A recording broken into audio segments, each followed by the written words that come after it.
하나님의 말씀을 보겠습니다. 요한복음 7장 1절에서 13절까지 말씀입니다. 그 후에 예수께서 갈릴리에서 다니시고 유대에서 다니려 아니하심은 유대인들이 죽이려 함이러라. 유대인의 문자들이 초막절이 가까운지라. 그 형제들이 예수께 이르되 당신이 행하는 일을 제자들도 보게 여기를 떠나 유대로 가소서. 스스로 나타나기를 원하면서 묻혀서 일하는 사람이 없나니 이 일을 행하려 하거든 자신을 세상에 나타내소서 하니. 이는 그 형제들까지도 예수를 믿지 아니함이로라. 예수께서 이르시되 내 때는 아직 이르지 아니하였거니와 너희 때는 늘 준비되어 있느니라. 세상이 너희를 미워하지 아니하되 나를 미워하나니 이는 내가 세상의 일들을 악하다고 증언함이라. 너희는 명절에 올라가라. 내 때가 아직 차지 못하였으니 나는 이 명절에 아직 올라가지 아니하노라. 이 말씀을 하시고 갈릴리에 머물러 계시니라. 그 형제들이 명절에 올라간 후에 자기도 올라가시되 나타내지 않고 은밀히 가시니라. 명절 중에 유대인들이 예수를 찾으면서 그가 어디에 있느냐고 예수에 대하여 무리 중에서 수군거림이 많아 어떤 사람은 좋은 사람이라 하며 어떤 사람은 아니라 무리를 미혹한다 하나. 그러나 유대인들을 두려워함으로 드러나게 그에 대하여 말하는 자가 없더라. 아멘. 오늘 본문을 준비하면서 이 부동산 그 가게를 지나가게 됐습니다. 그때 보니까 투자는 타이밍이다 이런 글자를 커다랗게 써있는 부동산 중개업소를 보았습니다.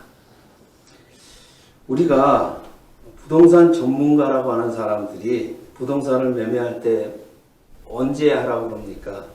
무릎에서 사서 어깨에서 팔아라 이렇게 권장을 합니다.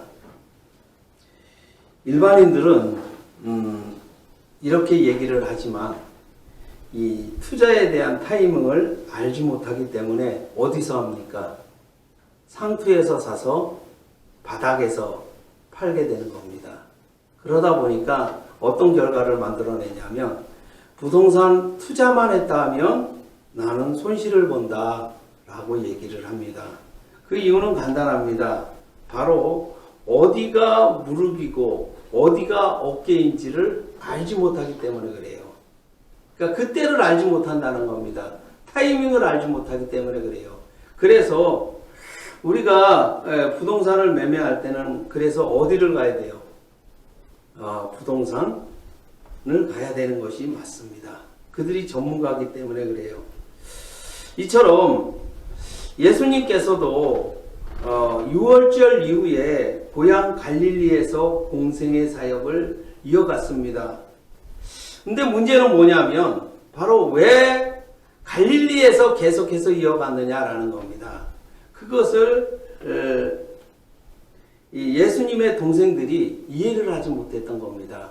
알지 못했다 이렇게 얘기할 수 있습니다. 1절에 보니까 그 후에 예수께서 갈릴리에서 다니시고 유대에서 다니려 아니하심은 유대인들이 죽이려 함이로라. 예수께서 성육신하신 목적이 뭡니까? 그것은 십자가에서 고난을 받으시고 3일 만에 부활하시기 위해서 이 땅에 오셨습니다. 근데 당연히 이 유대인들이 죽이려고 하면 그냥 죽으면 되는 거 아니에요? 얼마나 편해요. 근데 문제는 뭡니까? 하나님 아버지께서 정한 때가 있다라고 얘기하시는 겁니다.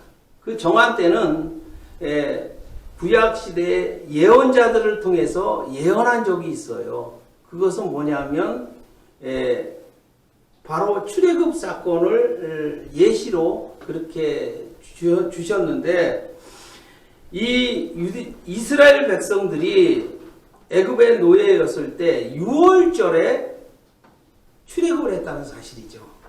그리고 그들은 가나안 땅에 들어가서 7.7절을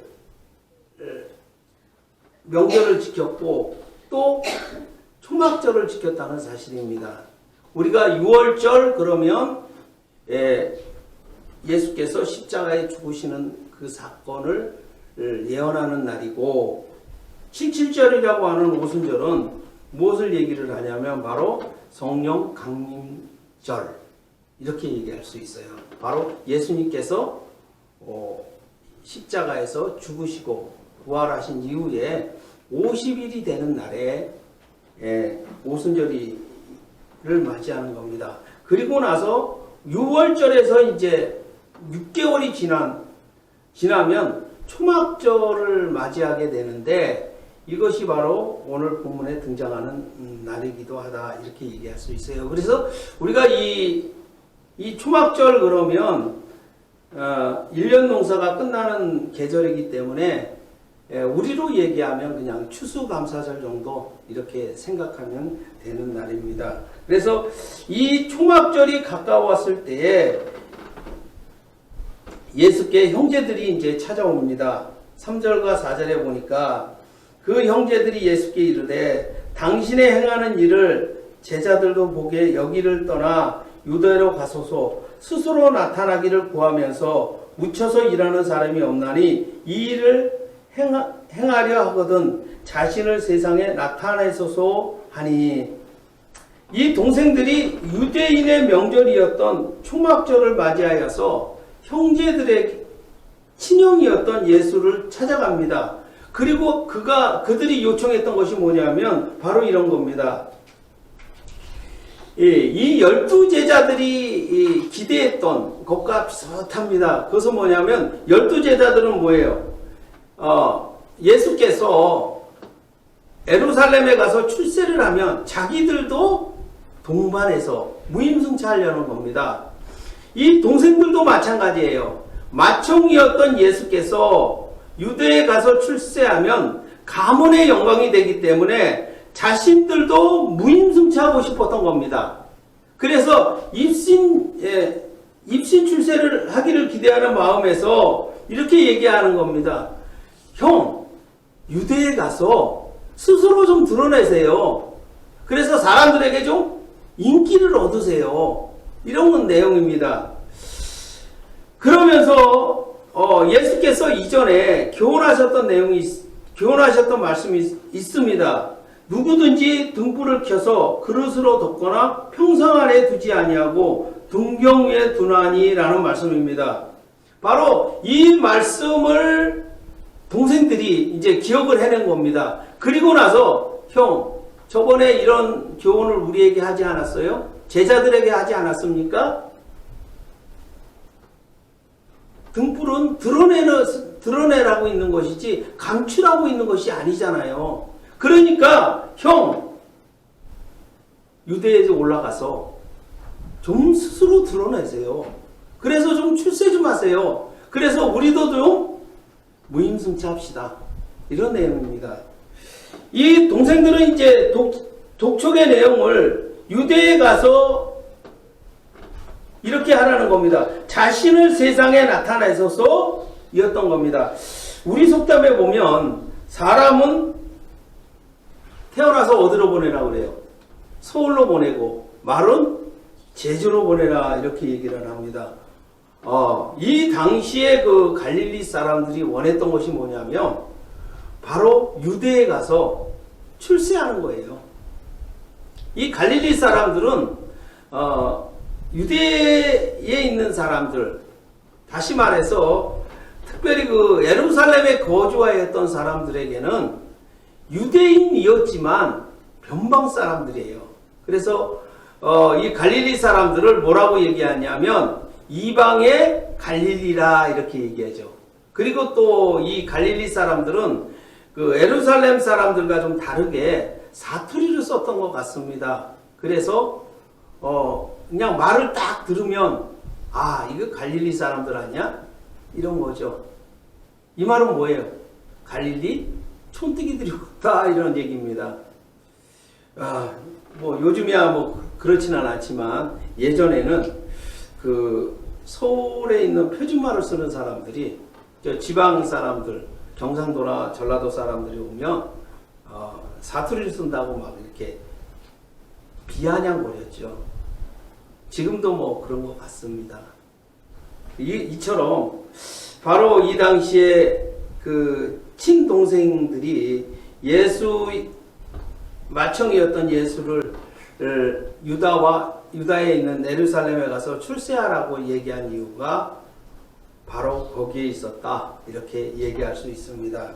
그러면서 이 동생들은 예수를 메시아로 믿지 아니하였다라는 내용입니다. 5절에 보니까 이는 그 형제들이라도 예수를 믿지 아니함이로라. 그것은 뭐냐면 바로 이런 겁니다. 예수에 대해서 믿지 아니하였다라고 얘기를 하는 겁니다. 우리는 믿음을 얘기할 때 좀 추상적으로 얘기하죠. 그래서 어떤 이들은 이것을 하나님께서 주신 선물이라고 얘기하니까 무슨 뭐 보따리 이렇게 주는 것처럼 이렇게 얘기하는데, 그것이 아니라, 자, 예수님께서 공생의 사역을 하시면서 그 중점적으로 하셨던 일이 있어요.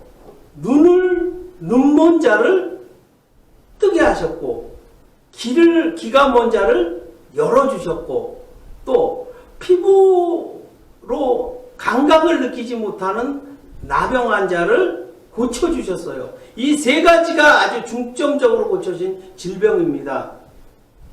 이 사람들이 특징이 뭡니까? 눈이 있지만 보지 못하고, 귀가 있지만 듣지 못하고, 피부가 있지만 감각을 느끼지 못하는 사람들을 그걸 고쳐주신 겁니다.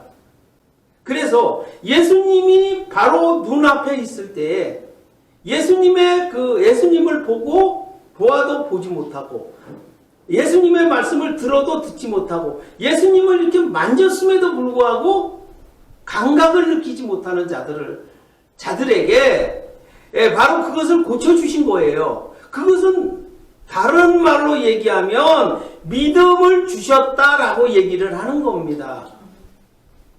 그래서 하나님의 말씀을 우리가 들을 때에 그 말씀을 보고 듣고 감각을 느껴야 되는 거예요. 믿음이 있는 자는 이것을 느끼는 겁니다. 그러나 이것을 믿음이 없기 때문에 느끼지를 못하는 거예요. 그러니까 예수님의 형제들이 왜 형에 대해서 10년에서 30년을 함께 살았고, 또 보았고 들었고 또 만졌음에도 불구하고 그를 왜 알지 못했는가? 그것은 바로 그들에게 믿음이 없었기 때문이다, 이렇게 얘기를 하는 겁니다. 물론 육신적으로는 이렇게 보았고 듣고 만졌어요.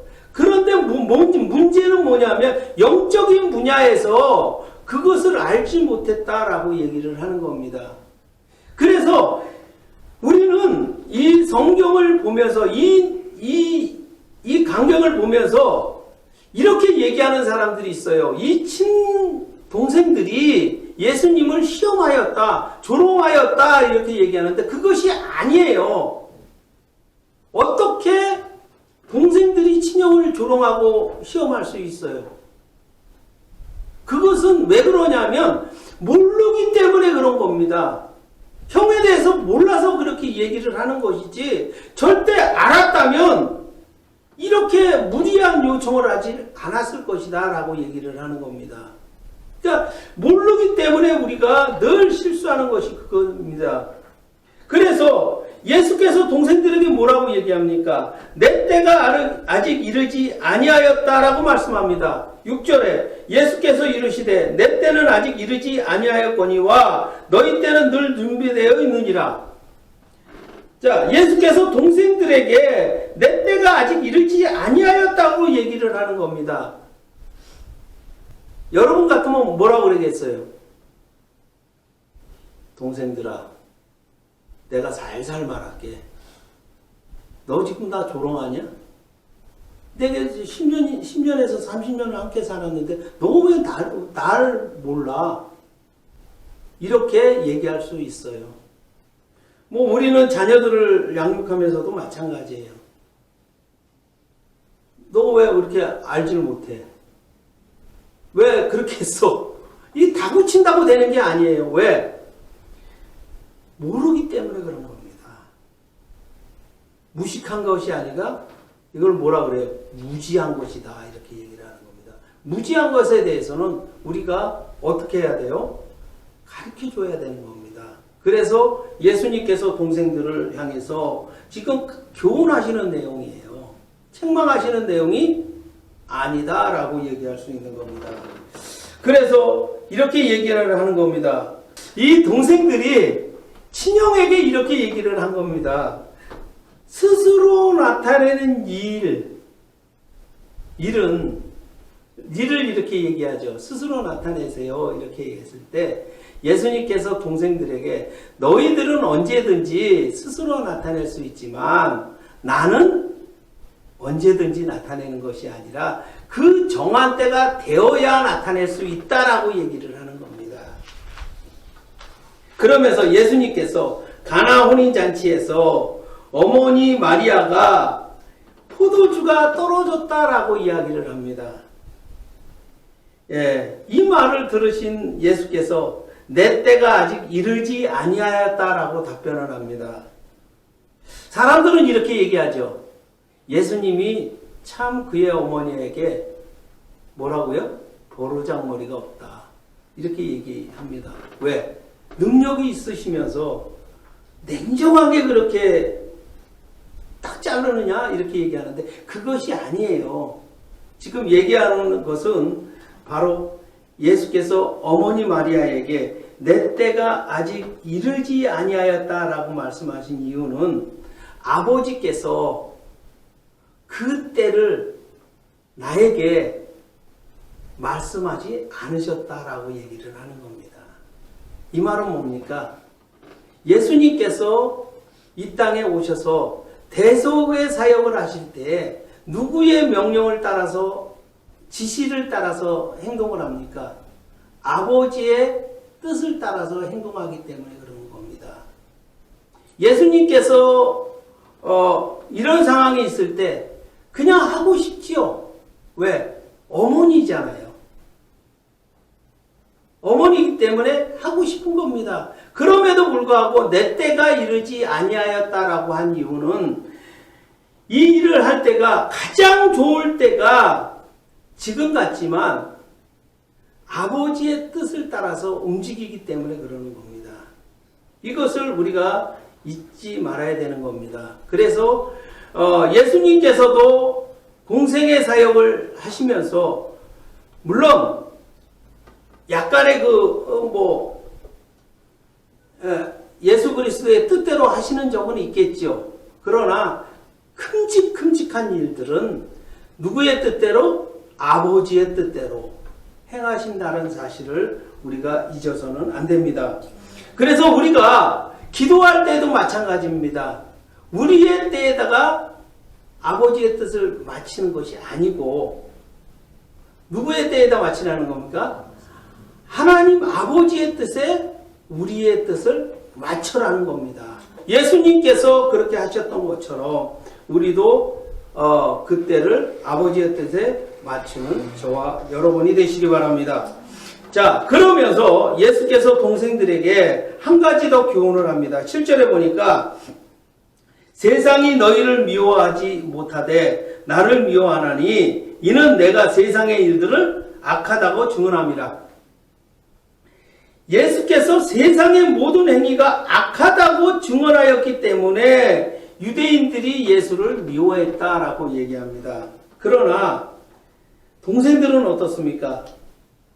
이 세상이 악하다고 그러진 않고 좋다라고 얘기를 했기 때문에 동생들은 세상 사람들이 뭐라고 한다고요? 미워하지 않고 좋아한다라고 얘기를 하는 겁니다. 그러면서 이 동생들은 유대인들에게 미움을 받지 않기 때문에 언제든지 예루살렘에 올라갈 수 있는 겁니다. 그러나 예수님은 유대인들로부터 미움을 받기 때문에 언제든지 올라갈 수 없다라고 이야기를 하는 내용입니다.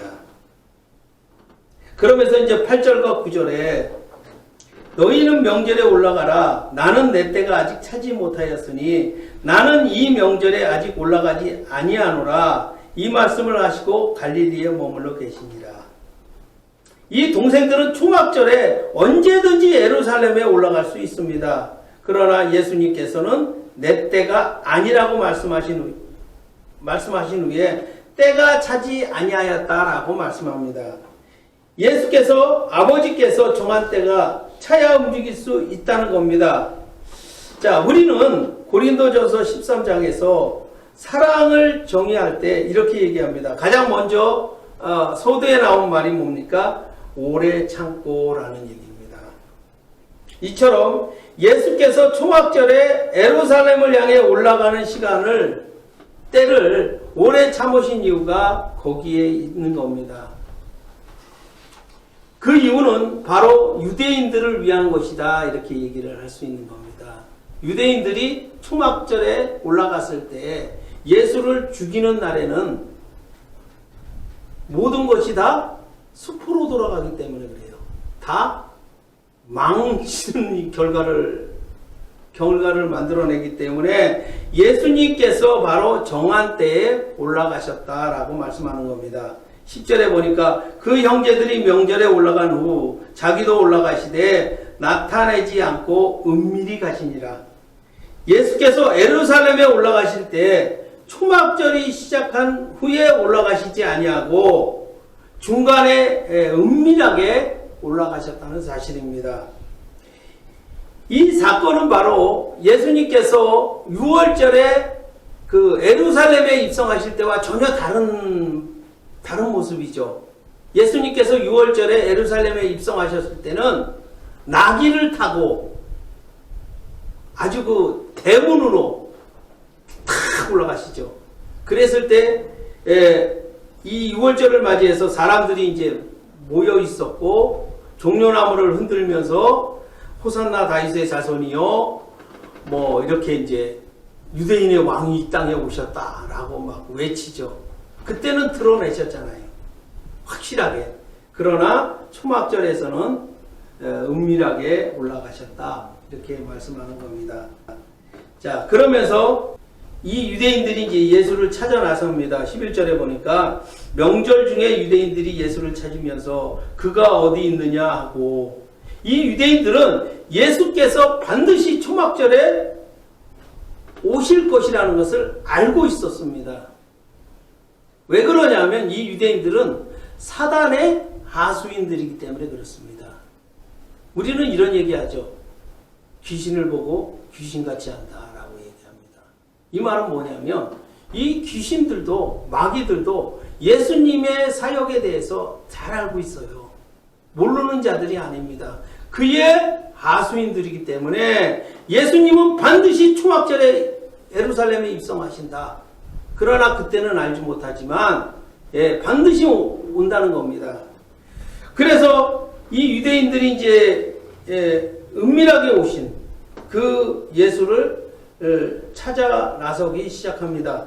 그러면서 12절 13절에 보니까 예수에 대하여 무리 중에서 수군거림이 많아 어떤 사람은 좋은 사람이라며 혹은 아니라 무리를 미혹한다 하나 그러나 유대인들을 두려워함으로 드러나게 그에 대하여 말하는 자가 없더라. 이 초막절을 맞이해서 예루살렘에 방문한 순례자들이 한 200여만 명 정도 됩니다. 그때 그들이 이제 모여서 예수에 대해서 평을 합니다. 어떤 사람은 좋은 분이다. 어떤 사람은 우리를 미혹하는 자다. 문제는 뭡니까? 이 순례자들이 그렇게 평을 하면서도 누가 두려운 거예요? 이 유대인들이 두려운 겁니다. 그래서 드러내놓고 얘기는 하지 못하고 수군수군 거리는 그런 일들을 나타냅니다. 이 유대인들에게 6월절을 지키게 하고 또 77절을 지키게 하고 초막절을 지키게 한 이유가 있습니다. 그것은 바로 6월절은 예수께서 십자가에 고난을 받고 고난을 받는 날입니다. 그리고 부활하는 날이 6월절입니다. 그리고 77절 혹은 오순절은 무엇을 얘기하냐면 바로 오순절 성령 강림 사건을 이야기하는 날입니다. 그뿐만 아니라 초막절은 언제입니까? 바로 다시 오실 예수 그리스도에 대한 예언자적인 절기입니다. 바로 초막절은 1년 농사를 마치고 창고에다가 곡식을 수장하는 날입니다. 거두어서 창고에 쌓는 날이다 이렇게 얘기를 하는 겁니다. 바로 예수께서 이 땅에 오셨을 때는, 재림하실 때는 그와 같은 일을 하는 겁니다. 모든 인류가 다 부활합니다. 그때는 예수를 믿는 자든 믿지 아니하는 자든 구별 없이 다 부활을 합니다. 그러나 그들에게 있어서 예수를 믿지 않는 자는 사망의 부활, 예수 믿는 자들은 영생의 부활이 되는 겁니다. 그래서 예수 믿지 않는 자는 사망의 창고로, 예수를 믿는 자는 영생의 창고로 이렇게 구별되는 거죠. 그래서 예수님께서 뭐라고 말씀합니까? 마지막 때는 염소와 양이 구별이 되어서 각각의 무리로 들어간다라고 얘기를 하는 겁니다. 이것이 바로 초막절을 이스라엘 백성들에게 기념하라, 그리고 지키라고 하는 이유가 거기에 있습니다. 우리 성도들에게 있어서 초막절은 바로 이런 겁니다. 예수께서 부활하시고 또한 재림하신 그날에 대한 그림자이고 모형이라는 사실입니다. 그래서 우리가 그것을 성경을 통해서 우리가 믿습니다. 믿음이 있는 자는 그것을 믿는 것이고 믿음이 없는 자는 그것을 믿을 수가 없습니다. 그러나 그렇다고 해서 모든 이들이 믿음이 있다고 해서 이것이 확신을 갖는 것은 아니에요. 점점 더 믿음은 성장하게 되어 있어요. 믿음이 믿음을 만들어내는 겁니다. 소망이 소망을 더 만들어내는 거죠. 그러므로 우리가 이것을 기억할 때마다 이 땅에 살아가면서 우리의 삶이 바로 달라질 겁니다. 그것은 뭐냐면 우리의 주님의 재림 그때를 기억하는 것이죠. 그래서 우리가 잘 아는 대로 앞에 부분에서 전문에서 뭐라고 예수님께서 말씀하셨습니까? 바로 나를 팔 자가 있느니라. 그 자가 누구냐? 가룟 유다다 이렇게 얘기했죠. 그리고 나를 미워할 자가 있다. 그것은 누굽니까? 유대인이라 이렇게 얘기하죠. 그러면 뭐만 준비되면 돼요? 뭐만 다가오면 됩니까? 정한 날만 되면 되는 거예요. 이제 6월절만 되면 그 일이 완성이 되기 때문에 이렇게 얘기하는 겁니다. 이 말은 뭐예요? 이제 앞으로 때가 되었는데 그때가 바로 6개월이 지나면 내가 6월절이 되고 그때 어린 양으로 십자가에서 고난을 받고 또 부활할 것을 예고하는 장면이라 이렇게 얘기하는 겁니다. 그래서 초막절에 예수님께서 죽으시면 안 되는 이유가 거기에 있는 겁니다. 왜? 예수님은 6월절 어린 양으로 오셨기 때문에 그래요. 그래서 예수님은 꼭 6월절에 돌아가셔야 되는 겁니다. 운명하셔야 되는 거예요. 그래서 그날을 위해서 지금 준비를 하고 있는 겁니다. 그러나 이 동생들은 항상 준비가 되어 있죠. 왜? 그것을 입으면 되는 거니까. 우리도 마찬가지예요. 입으면 되는 거예요. 예수님께서 6월절 어린 양으로 십자가의 고난을 받으셨기 때문에 그 은혜를 우리는 입으면 되는 거예요. 그래서 그날이 중요한 것이 아니에요. 언제든지 그것을 입으면 우리는 구원을 받습니다. 영생을 얻는다는 사실을 우리가 기억하시면서 늘 그날을 소망하면서 준비하면서 살아가는 저와 여러분이 되시길 바랍니다. 기도하시겠습니다. 하나님 은혜를 진심으로 감사합니다. 주님께서 사랑하여 주시어서 오늘 특별히 초막절을 맞이하여서 예루살렘에 올라가신 주님을 기억하면서 우리가 또 주님의 재림을 소망하면서 살아가는 우리 모두에게 그 재림의 소망을 가지고 살아갈 수 있도록 주여 함께하여 주시옵소서. 예수님의 이름으로 기도드립니다. 아멘.